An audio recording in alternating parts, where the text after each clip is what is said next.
And good morning, everybody. We got this young lady here. What's your name? Lisa Levy. And Lisa, where are you from? I'm from New York City. And you're looking for commitment? Well, actually, this is an art piece. I made it for an art show about relationships between men and women, and this is made to keep men away. But you should see the back, too. Well, let's see. Well, okay, can you see? Okay, so it says, I'm looking for a right. commitment. And I want to get married. So you kept, do you think it is? You've kept men away. It's been working so far. Well, there you go.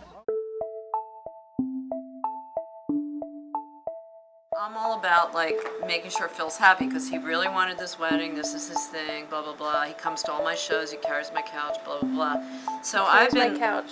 Can I add something in here? Just because Lisa and I have been friends for 23 years. Best so I know her friends. extremely Friends. well. Best friends. Like best Regardless friends the of all whole this time. hoo-ha right now, she loves this guy.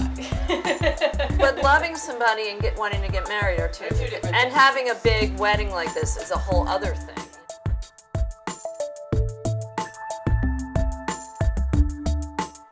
You've been single for how many years? 54. And Oh my God, don't do this. come on. I have been avoiding thinking, it's like thinking about death somehow because you're going to be together until you die.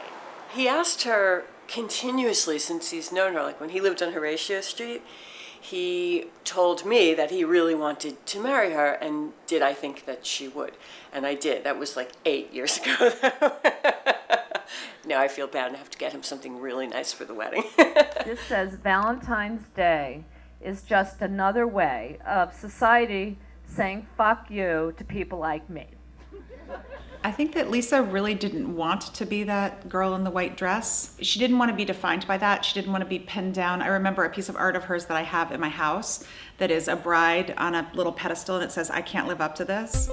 What I've definitely learned, something very thematic about the market here, is that art can take on all shapes and forms, something we all know. And somebody who's proved that is this young lady, Lisa, who's also in advertising, but an artist as well. So Yeah, that's right. I'm an artist. I think the reason Phil was so interested in me, or one of the reasons, is because, to me, art is religion. It's always been a big part of my life. My parents saved these paintings from art school when I was, between 3 and 6. I remember these all really well. I remember making them. I remember this is a picture, this is some fantasy of having a horse and long hair. I always wanted long blonde hair when I was a little girl. And this is Stuyvesant Town, on 20th Street, and there was, stores there.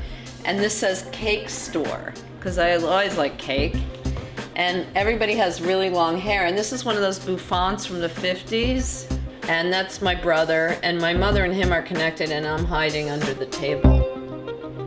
I guess as a loner kid, art's always been really important to me. And I've had problems with depression. So over the years, what I've learned about is this relationship with my artwork that's outside myself. The act of making the art is a relationship that has helped me survive through some really tough times. I've never wanted to have children, and I think it's because that's always a very important relationship for me, and I haven't wanted to have to compromise on that. And any money that I don't need to live on, I've used to make art projects and stuff. I've gotten fired from probably more jobs than not. And the first job I had when I first moved to New York, I was really young and really shy and really a kid, just a dumb kid.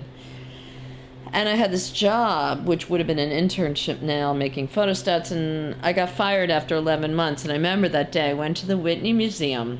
It was so devastating, but I went to the Whitney Museum and there was a George Segal show. And I remember feeling like that was like a church. I felt like I went there in the morning and there was something so gratifying about that. And it reminded me, it was very grounding because it reminded me of what I was really interested in and who I really was, what mattered to me. And it put things in perspective, and I'll never forget that moment. And Lisa maybe wanted to avoid any kind of domestic happiness because it may have fought her seeing the craziness of life, and maybe that's what that angst and that whatever is what was feeding her art. And I don't think that's true. I think everything's feeding her art. My family's government workers. Being employed is everything. My mother told me, they hire illustrators in the government, you know. They're sort of narrow-minded in a certain way, but they were very cultivated. I mean, we used to go to museums all the time, and my mother would say, I don't like the nudes. Like whenever we'd see the classic paintings, I don't like the nudes. And I would get like all embarrassed. My parents weren't sexual. They slept in separate beds. There was no physical affection between them whatsoever. Sexuality made them uncomfortable on any level. And the fact that I was sexual, it's like to them sex seemed dirty and wrong, or like just bad. Being sexual was disgusting. Where did I put my tick tape? Oh, here it is. I knew I had a ton of it.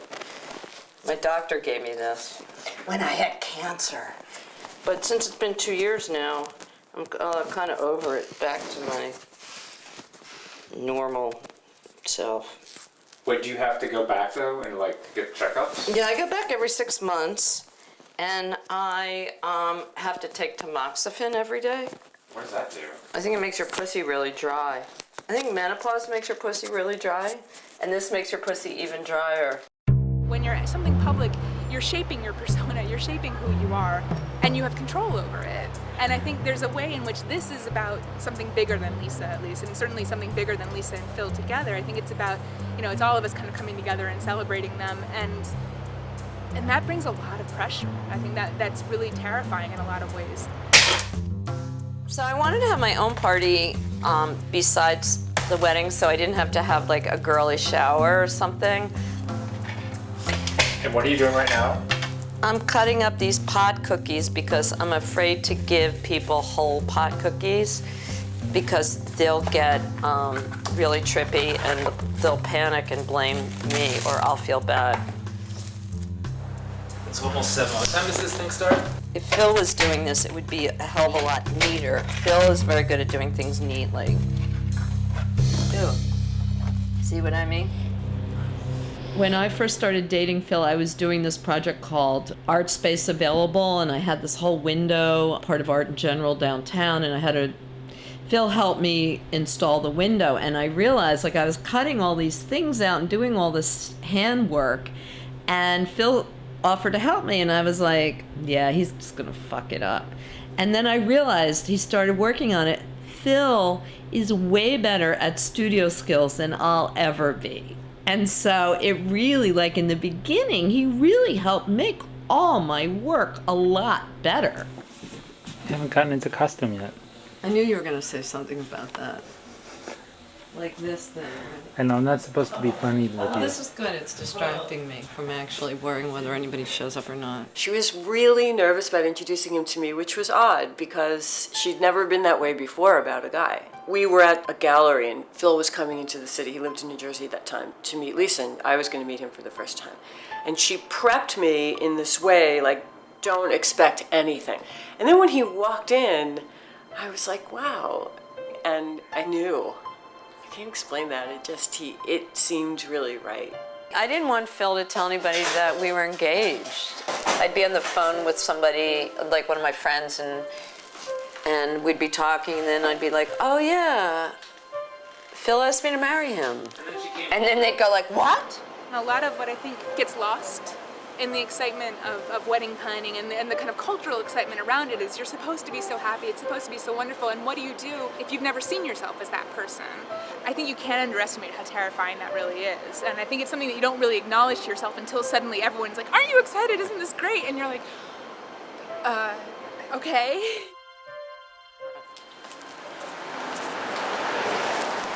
Jesus. I look like an idiot. You know what? I would never feel comfortable wearing this for like a normal thing. Revival. I like this name. Maybe it will revive us. All I can say is I am so glad I didn't get a white wedding dress because I feel stupid in this. I'm sorry. Because you're in an East Village bar at your wedding. You don't feel stupid. I didn't feel really stupid in this outfit. I didn't know I was going to feel like this. I just do. It feels like... well, thank you. I'm giving people half because they're really strong. I don't want anyone having a whole... Phil went to the hospital on a whole one. Look, I'm imitating a bride. I'm sort of like a bride. Well, you know, I'm a bride to be. I'm a bride to be. I know Washington. Do you want to come to Washington next weekend? Because we're going to be done at like 5. It's not even that much work. Well, actually, I'm getting overpaid for this gig, which is unbelievable. I shouldn't be saying that, but I guess it'll be right when the galleries open. I'm hoping that it's just that my self-esteem doesn't match up with their expectations. Years ago, Providence, actually. Anyway, it's good that I don't have to think about the wedding. I can think about that. Lisa invited me to come to see Psychotherapy live at another venue, and I wasn't able to attend. But then I ran into her and I was asking her about it, and she told me about it, and it just sounded so hysterical. I knew that we needed to show it here. So we showed it here on and off for at least 5 years. It's my Syracuse University diploma. It's my real diploma, and it used to say Bachelor of Fine Arts, but I photoshopped that out, and now it says Masters of Clinical Psychology. What do you do for a living? I'm a singer. A singer? Really? For a living?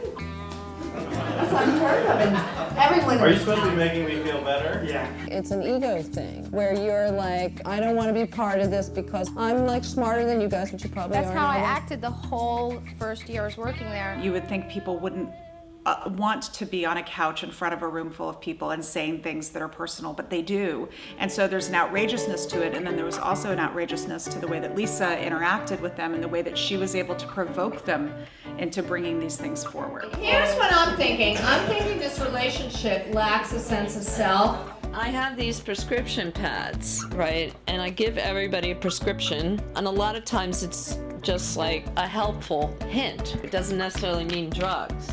Find a way to say something loving to him. See, it says State of Insanity, Dr. Lisa Levy, SP, self-proclaimed. There's the run up to any of her shows. We never know if anybody's going to come. So Lisa's a neurotic mess. Like, oh my God, nobody's going to be here. It's going to be crickets. And there's been performances where there's been like 3 people in the audience. You know, and then there's other ones where there's 150 people in the audience. How many people out there? You look now. Look. Look again. Same number. 2024. I'm telling you, It's no one shows up to this thing. It's a medium full crowd. Medium. No, it's medium low. light medium. How come no one comes to this? I don't know. I don't think your ego can handle it if they came. Is it me? Why don't they come? How come everybody's going to see like Stomp? She has a fear of almost showing how much in love with him she is. You know, one of the reasons I think Phil is good for me is because he brings a lot of stability into my life. But, you know, he's also the kind of guy that feels more comfortable getting married. It's good. I kind of like the vanilla. I like vanilla too. Okay. Do you have to give everybody like a prize for coming or something? You don't have to. That's like the first thing people cut out of their budget. Oh, okay. And instead they let them take home flowers. Okay. Well, we could do that and just email them the... I think we have a big barrel of Cracker Jacks and they just What do you reach in and pull Well, something anyway, out. what do you think? This is something I wanted to ask you about. She's 21. Is that like insulting? In between the I don't know. I honestly... wedding and the reception. Yeah, she might be one of You might have bridesmaid, who- yeah, at that who does age. the art I thought she was like, Yeah, he's usually crazy guy with the big anybody helmet. like 15 and up, He was- like 15 to 21 Oh, so I would might be bring up one to of these bridesmaid. in the car. So what does that Yeah. mean? Drive Or what us did they around. do? They just basically walk in front of you and carry carry some flowers and Should I- help throw the bachelorette party. And Oh, so I Help could make sure you're invite like fabulous and Lindsay and Jamie to be like bridesmaids or something like that. Just to be in the wedding. They explained to me that you can't have, that they're too old to be flower girls and then they turn into bridesmaids. How old? Well, Lindsay's 21 and Jamie's 42. You're gonna have a 42-year-old flower girl? Well, with a 54-year-old bride, what do you expect? First time I met Lisa. Let's see. So I met Phil. I was 42, and I had a really good friend, and this was her boss. At Kim's going away party, I was talking to a bunch of people that work for the company, and all of a sudden this woman came from like, shot across the room and like right in your face said, What are you doing here? You fired my friend. it was quite an opening remark. She was so direct and alive. It wasn't threatening. It was just like, here I am, and you're the guy that fired my friend. Splash of cold water in the face in a good way. Reverend Jen, I wanted Reverend Jen to officiate at our wedding, but Phil wouldn't let her. That's What's another wrong thing with we've Reverend argued. Jen? What is she? who Because is she wears fake. She wears elf ears all the time. Yeah. Oh, I've seen people who wear the elf ears. But not Where? 24/7, Chris. This is like for. She's been doing it like for 15 years every day. When she met Phil, Christopher was living with his mother. And over the course of their relationship, Christopher came to live with his father. She loves Christopher, and I think she really likes being a stepmom. Carnegie Mellon, there's actually a couple of people who are known as like the Cape people. Cape? Yeah, because pretty much they wear elf ears and those little Lord of the Rings capes. Like, apparently they made them. That was tough with Christopher, with stepping into a mom role, because every mom, her mom was just awful, so she wanted to do it. The irony is she's great at it, because she's good when things are hard. You know, and kids have a lot of things that they go through, and I think she would have been amazing as a mom. So I think she did get the opportunity to show that part of herself. Did you talk to Jamie yet? No. So now we're thinking about having Phil's brother, who's what is he? He's a minister. A minister, and my cousin Jamie, who's what? I forget. Some a Jew thing that's equal. So we're thinking about having them co-host it. Phil's father is like actually the part of the best side of, well, not the best side, the organized side of Phil. The side of Phil, like, the German side. It's the side that like and I'm like his mother, the more disorganized, flaky. I'm just gonna use that word. We will vouch. She told me she on was... Edna's deathbed. No one believes the story. I was there on Okay, Edna's you gotta deathbed. tell them. You gotta tell them. Well, my mother-in-law was ill. Lisa finally said that she would marry Phil on Edna's deathbed, so we told her, you can't back out. You told Edna before she died that you would do it. No, I'm glad to hear you say that, because people say, like, what changed your mind? And I was like, well, you know, this incident happened, and that's why I'm getting married. And I tell people, will vouch. but I tell people, and they don't really quite understand like how that happened. But you couldn't unless you were there, I guess. Really. She told me she was pregnant. Edna very much liked Lisa, and Lisa knows that. And she was also incredibly creative, which is what I think that Phil saw in me, like that drive, that love of creativity. And because of the way I was brought up, I'm so like ambivalent about marriage and everything, that it was kind of good in a way, because it kind of made the decision for me, us. Personally, I thought it was very spiritual, but okay, there was something, whatever. It was a emotionally dramatic, yes. From a cynical Jew, spiritual from Joanne. Who goes to church pretty much every Sunday. Lisa is probably the happiest she's ever been right now. T-minus 1 month before she gets married. That's probably the thing that'll surprise her the most.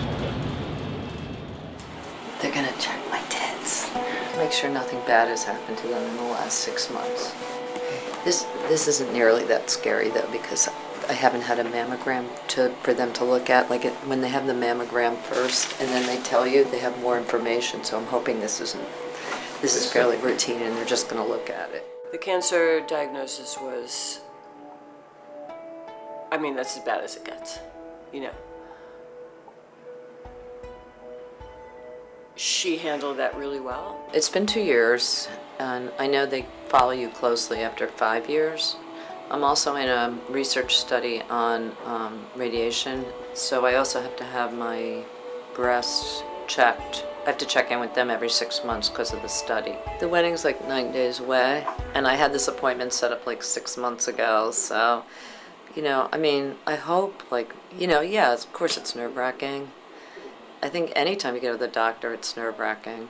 But this is nerve-wracking, and it also brings back, a very, very traumatic, frightening period in my life. It was great having Phil. Made it, so much easier. And, He was great. Like, he came to all the really important meetings. He insisted. I didn't ask him. I thought about at that time if Lisa was gone. Like, if Lisa was gone, my life would be very, very different. I can't imagine my life without her in it. I mean, she's been my best friend for 23 years. I tell her every single thing. She tells me every single thing. I honestly couldn't imagine it without her. They say that your breasts are less likely to be lumpy after menopause, right? Yes, Right. they are supposed to turn to fat. Yeah, which is really fun. Like everything else. Everything else. It all goes to the wrong places. Yes. This is the part that makes me nervous. I don't know why, this particular part. Well, because the reason you're nervous is I'm feeling around the area where the problem was. Oh, there. Okay. Feels perfect. Feels perfect? Yep. Yay. The prognosis gets better as time goes on, right? It does, because you use up risk. And in fact, I told you from the beginning your prognosis was so good, I couldn't put a percent on it. It was near 100. Oh, okay, good. You know, I've been taking tamoxifen religiously. I've been very good about that. Not bothering you too much? No. Oh, except for the sleeping. I'm going to see if I can get some more pills to help me sleep. What's this with the sleeping? You better go and see somebody. Should I? What are you doing before you go to bed? Are you watching TV or drinking coffee or? No, I've just too been much really. excitement? I've been really anxious. Yeah. So, you gave me like. Anxious about what? Well, there's a lot going on. I mean. Marriage, like I'm doing a show in Washington D.C. this weekend. Congratulations. So I had to plan that. I had to plan I had to help plan the wedding. I have a big job that I've been working on at home for AT&T. So that's been like day and night, a lot of pressure. A lot of work stress, a lot of work pressure. I have a lot of pressure, yeah, and a lot of it is like, you know, thinking of ideas and stuff, and like, you know, you lie there in bed and, you know. Creative mind is working overtime. Well, no, I mean, you know, it's kind of like you can work while you're lying down because it's kind of like solving a problem. Is that an unusual dress? That's fantastic. Very nice picture. Thanks. Yeah, so I'm going to have like the bride and groom on the top of the wedding cake, and I'm going to have them paint the dress black to look like black and pink like this. And I thought of that last night. What's the thing in Washington? I'm doing psychotherapy live for the Woolly Mammoth Theater. It's in front of the theater, but there's an art walk, so I'll be analyzing people who are on the, you know, just people who are coming by the theater. Walking by? Yeah.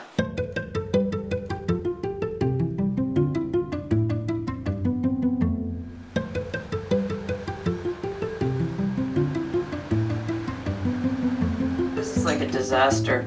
I forgot my eyebrow pencil and I tried using this black shit and now I look horrible. Shut up, Phil, just shut the fuck up. I'm just a schlepper. It's a Yiddish word I learned from Lisa. I want to get carbon paper. I can't believe I forgot about it in the middle of the night. I spilled hair dye that I was coloring her roots on the windowsill. We're gonna probably get fined. We'll have to leave something. I don't know who did it. They don't. What do you think they do? Like write up the room, go around the room and write it up? It's like paint that you put on your roots. See, I've been putting off. Look, you can see where I painted the top of her head. I've been putting off dyeing my hair because of the wedding. It looks like I'm bleeding, right? Yeah. Maybe they'll feel sorry for me and be extra nice. Let me see if I can get a little bit out. Hold on. Oh, shut up. Okay. No, it's in there forever. Okay, good. Should I take this off? We gotta go get some breakfast. I gotta go get some carbon paper. Well, you do that. If I don't get any food, I'll be grumpy all morning. Okay. I promised them that I would make like copies of all the prescriptions that I write, so they would have them. So I wanted to make a carbon copy of each one. That was Phil's idea. Because Phil's brilliant. I think they have Phil's the brains in this operation. It's obvious. I think they have some at the Smithsonian Institute. Shut up. Do you think this is easy? Okay, we gotta go get breakfast because Phil will be really nasty if we don't get breakfast. And he'll take it out on I me. don't get nasty, I just get a little grumpy. Nasty. But didn't your therapist say you need to feed him or something? I remember that conversation. Yeah, my therapist told me that I need to carry around power bars and that he needs to eat, and that I always have to have a power bar to give him. And so that lasted not that long. She doesn't eat until like 11 o'clock at night. Food is bad, I told you. So this is part of the set, so that people think like, oh, you know, when I say your time is up, they'll be like, oh, there's a clock. That's what shrinks have. I'm trying to create a little bit of shrinkiness. Look, here's the pot cookies for later. That's the reward for all this. Uh-oh, wait, I gotta put the shoes on. The shoes make the look, you know. You see my transformation? Normally after a performance, if it's really great, she goes out with everybody and they're all like telling her how fabulous she is. And then if it's bad and nobody comes, it takes 6 hours to wind her down. So either way, you're in for like 6 hours later. Anybody free psychotherapy? You get a prescription? Have their thoughts, dreams analyzed? Would you like to talk about your family issues? You know, there are a lot of things that can be done with agoraphobia. I mean, I'm not really equipped to do them because I don't prescribe medication. You mad at your mother? I bet you're mad at your mother. Every girl your age is mad at their mother. What made you want to get married? I thought I was in love. At age 22, it's probably easy to believe that. I'm tweeting her picture out to my millions of followers that I'm here at the street fair and that she's performing her special street psychotherapy. Yeah, you want to talk about what's on your mind? Come on, no. You don't want me to know. You don't want her to know. I have to say that my daughter-in-law doesn't like me. Your daughter-in-law doesn't like you. And you know her secret. She knows you know her secret, that she's a neurotic parent. Like that, it's not about you. It's about like her and her children. They're lucky they have you. You know that, right? You're really lucky. I got to tell you, this guy's great. He's a really great, supportive guy. That's very healing. Your own anxiety you have to bottle up until for Lisa to get on stage, and I can just now relax knowing it's all going okay. We'll have the better kind of decompression later where she's all happy about it rather than like, oh, I suck, nobody loves me for the next 6 hours when it's over. How do you feel about the woman about getting married? Do you think you're really making the right decision? No, it's been a topic of multiple therapy sessions. Really? I think I only have a week. Do you think you could solve it in a week? No, I think you should really think carefully about getting married. I think your fiance sounds very problematic. I think she's a lot of work, and I think that she's going to drain you. I think that you could have a way more productive, positive life if you found somebody who really wanted to have a good time and help you enjoy yourself. That's what I think would make you happy. But I'm hopeful. She's been in therapy for like 20 years. Well, if she hasn't changed by now, she's not going to. The thing about Phil is he wants her to make art, and he doesn't restrict her in any way that I can see. I gave out 20 prescriptions, that's a lot. I've resolved a lot of things. I always feel like I can't hug you because we're on camera.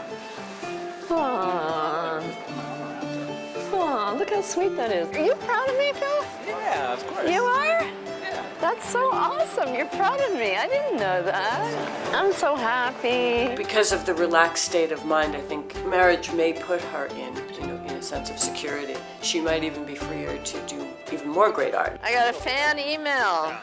Wait, what did she say? Oh, it says, picture, hi Lisa, thank you for listening to me and giving me advice. I'll try to be proud of being spiritually young, no matter how chronically old I become. Here's a picture I took today. Hope you like it. She totally Where's the picture? she rewrote my advice. Like she took my advice. That's cute. People are so gullible. Like they totally thought I knew what I was talking about. But you did. No, I mean I've been in therapy since I was 18, pretty much. Also, I've lived long enough. I have a lot of life experience at this point. She's a person with a lot of layers, and I think they're just getting peeled off. As she lets go of certain notions about herself is actually getting more revealed. There was a point where I realized, like, I'm getting married. Like, you are so far into it where there is no turning back. Like, if I told Phil that I didn't want to get married now, that would be like breaking up with him. And I'm not going to do that. So I might as well go for it. So I'm actually in a much better place. I love Phil.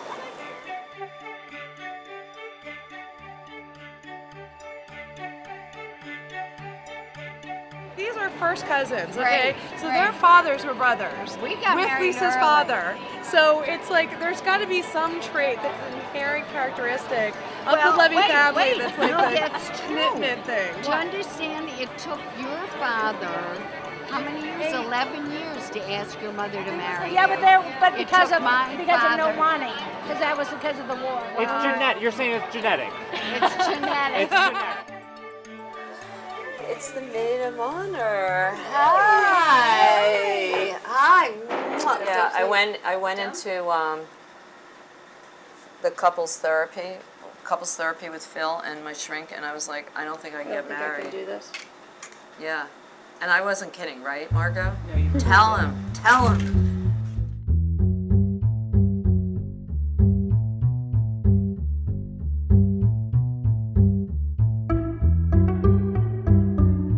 Once you get in the groove of it, you're like, wait a second, this is just a big party, and it's kind of about me. I know, this is all about me. This is like my dream come true, all about me. I'm afraid like I'm gonna faint in front of everybody when I'm getting married. I don't know, because I've been pushing down how I'm gonna feel. Yeah, and why am I cynical about marriage? I don't know who I'm looking at. Like I don't relate to this person. Yeah. I don't know who that is. Like I don't feel like this. This whole situation is really out of control. Yeah, this is going to be the main interest. I know, but it's 3 o'clock. And they're still building. Really? Yeah. I'm getting nervous. Like Lisa's probably like, I don't want to tell her. Yeah, that's my brother Harris. He's here from Baltimore.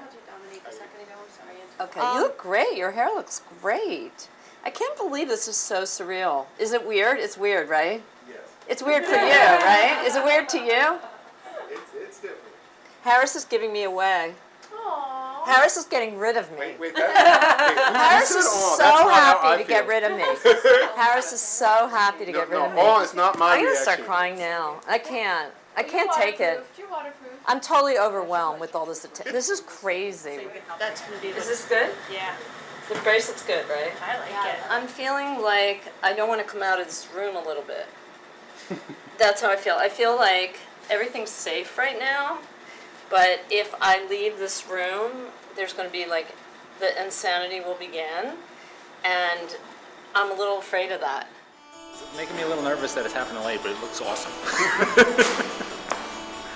Okay, let me go get dressed. I suppose I should do that. Yeah. Wow. So that's you, and there's your maid of honor. It's beautiful. It's beautiful. Did you see the cake, Stacy? I haven't seen the cake yet. Oh, okay. Did you see the whole cake? No. Just a topper? Okay. Topper's there. Oh, that's adorable. She seems pretty relaxed to me. I think I'm more nervous than she is right now. Which is surprising. And Phil seems very relaxed, which is helping. Wow.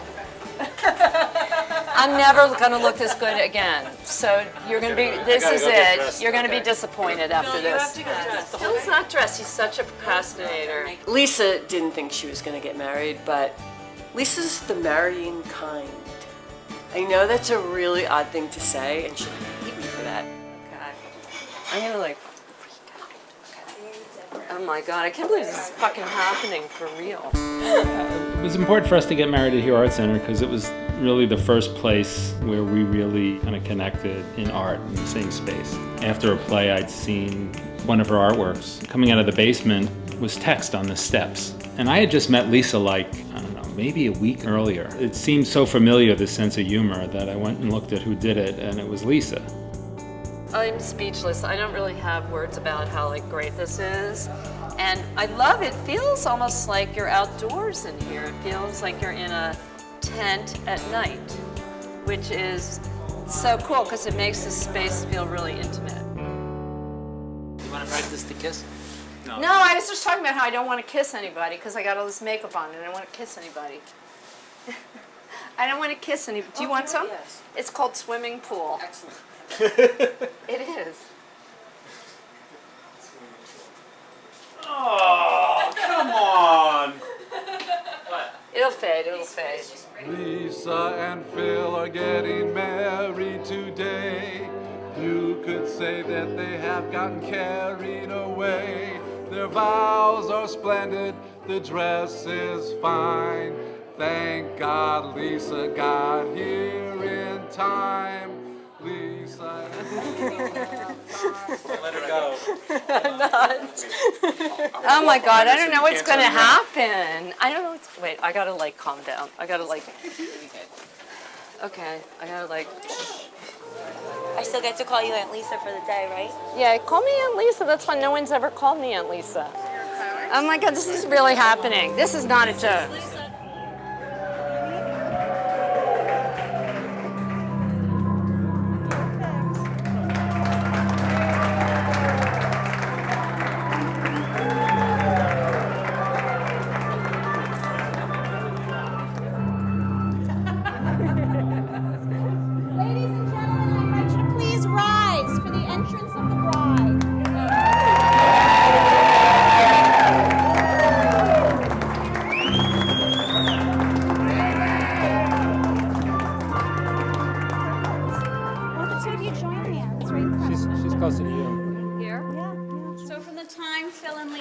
About 15 years ago, and Phil saw Lisa's words on those steps.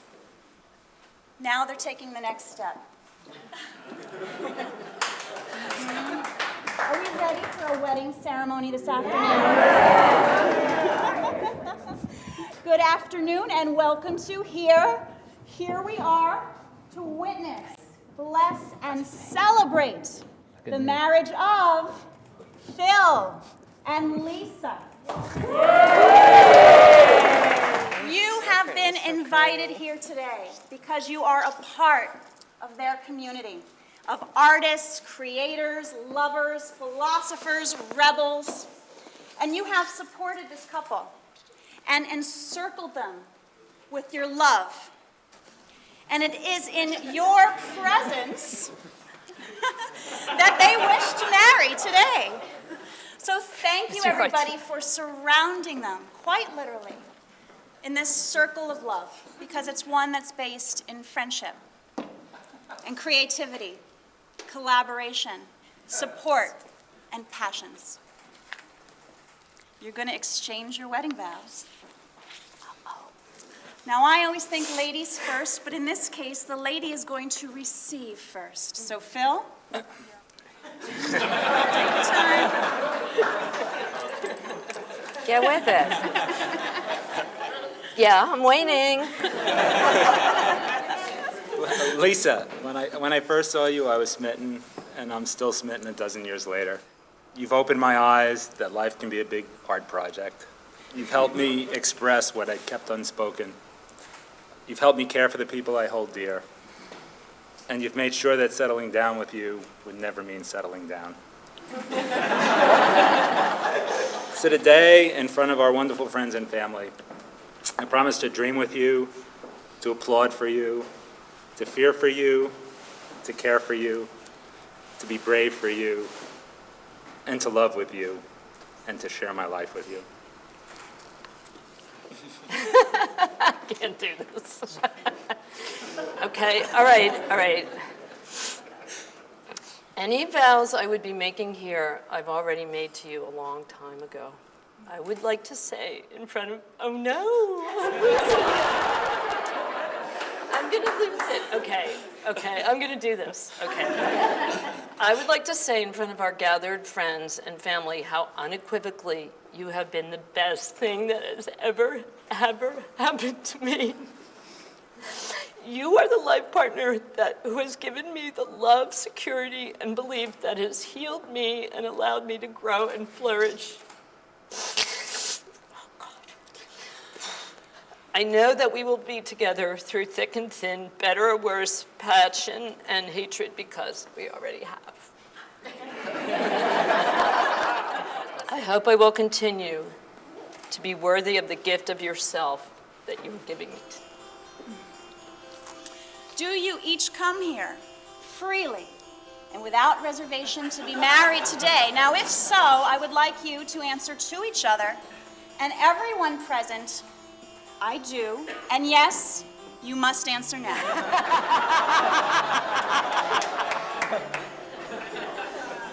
Yeah, I do.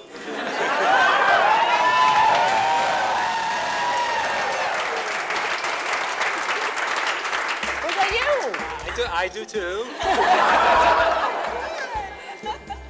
It's an honor to be able to say the final words that you've been waiting to hear. By the authority of the state of New York. Phil and Lisa are now married, husband and wife, wife and husband.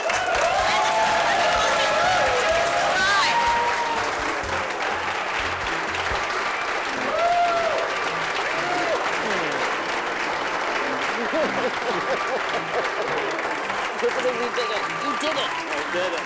Thanks. I can't believe how you're crying. Introduce to you Mr. and Mrs. Phil and Lisa Bueller.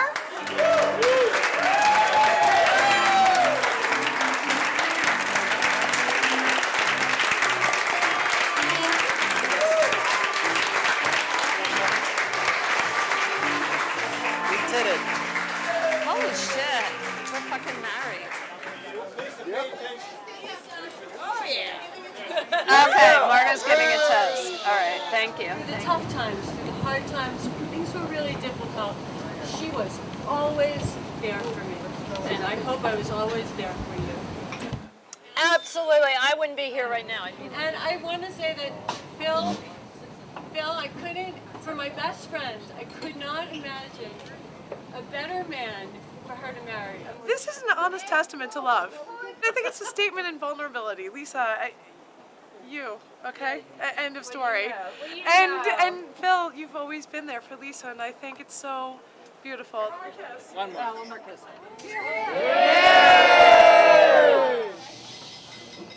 I'm the best man. So I'd like to introduce the bride and the groom. This is my dad, and this is my stepmother. You better watch your ass, kid. No, okay. That doesn't describe Lisa properly. I've known Lisa since before I can remember. Okay? And what Lisa has been, you know, without her, no matter where I lived, I've never left Kentucky. So what Lisa is more than my stepmom. She's more than like any title could really describe. As a second mom, I needed to find my creative voice. So this is my dad, this is Lisa. Oh my God! I have to tell you, that was more moving than the fucking ceremony.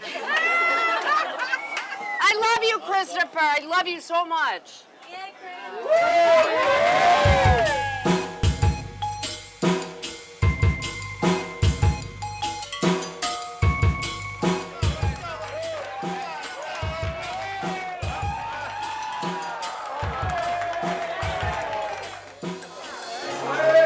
Okay, the quotes from the K.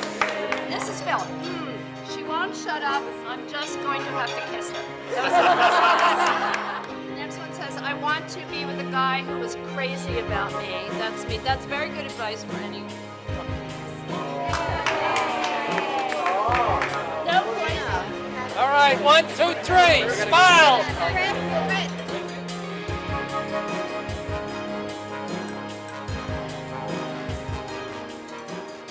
Instead of like being this crazy person in Chelsea, I'm now part of the fabric of Bushwick, which is really great. Like I go places and I see people. I have a studio. There are all sorts of people that I know in the building. The studio I have looks like a shrink's office. It's like an office studio where I can do therapy. People would come in. I actually wound up having 2 full-time patients, which was hilarious, was crazy. My shrink was mad at me for doing it. She thought, like, what are you gonna do if they have a crisis or something? You're in over your head. We're gonna be showing our studio for Bushwick Open Studios, which is the big annual event for all the art world out here. And so we're gonna have a his, mine, and ours. I'm gonna have some of my paintings. Phil's gonna have stuff from his book that's coming out. And then we're gonna have these pictures that we've done together from various places like Caesars and the Poconos and honeymoon type places where we used to sit in the tub. Yeah, hold the dog as your prop. So the dog is here because the cat died. That was one of my lifelong dreams, to have a dog, and Phil made that happen too. I'm really pretty fucking lucky. I hate admitting it though.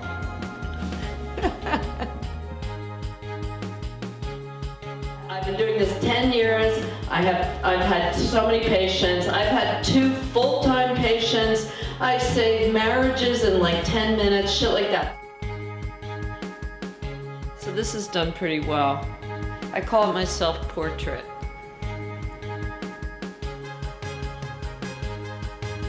This is in glow in the dark. This works with black light. This is a black light piece.